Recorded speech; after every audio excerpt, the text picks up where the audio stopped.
auðvitað segi ég já í ágúst, hvort ég mun að segja já við samningi sem upp úr slíkum umræðum kæmi, það allt annað mál, en að einhvern veginn að útiloka að fara í samningaviðræðurnar, ég skil það ekki og mér finnst það finnast öllu og þarna að vera að efna kosningaloforð Bjarna Ben og Sigmund Davíðs á 2013 og ég skil ekki af hverju nokkur manneskja að móti því að hefja viðræður. Ég hef allan varan á mig úr þeim viðræðum kemur vondur samningur, alltaf nei, en að segja nei við að hefja viðræðurnar, mér finnst það bara, ég skil það ekki. Já, getur útskilt það fyrir mér akkur að segja nei við að fara í viðræðurnar. Sko, í fyrsta lagi tel ég öll skref að þessu vera slæm. Ég tel að þjóðinni að fá að kjósa þetta, en ég aftur á móti treysti þjóðinni til að segja nei.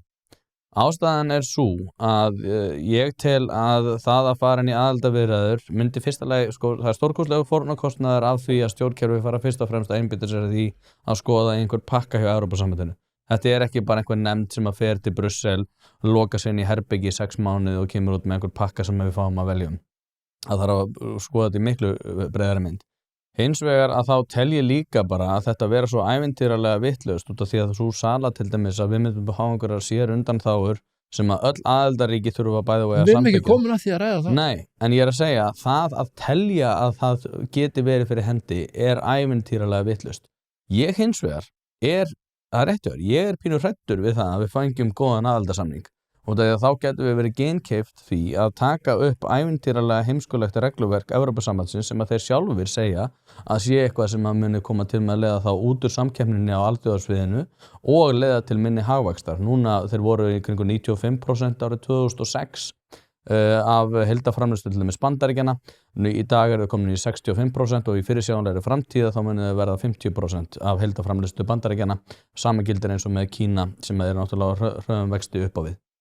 Það að taka upp þetta regluverk sem náttúrulega grunn undirstaðan út af því að við erum núna með fjórfrelsið, þá værum við að taka upp allt sem heimskulegt í regluverkinu.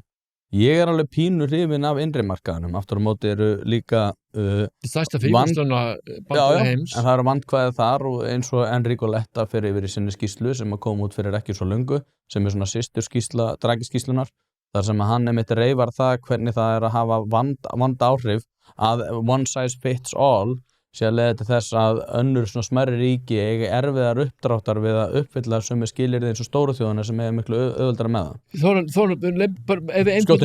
Leif mér einfalda pínu aðeins. Hvort myndur þú vilja vera launþegi í Kína, Bandaríkjunum eða einhverju Norður-Evrópuríki innan Evrópusambandsins? Bandaríkjunum, ekki spurning. Launþegi? Já, Bandaríkjunum.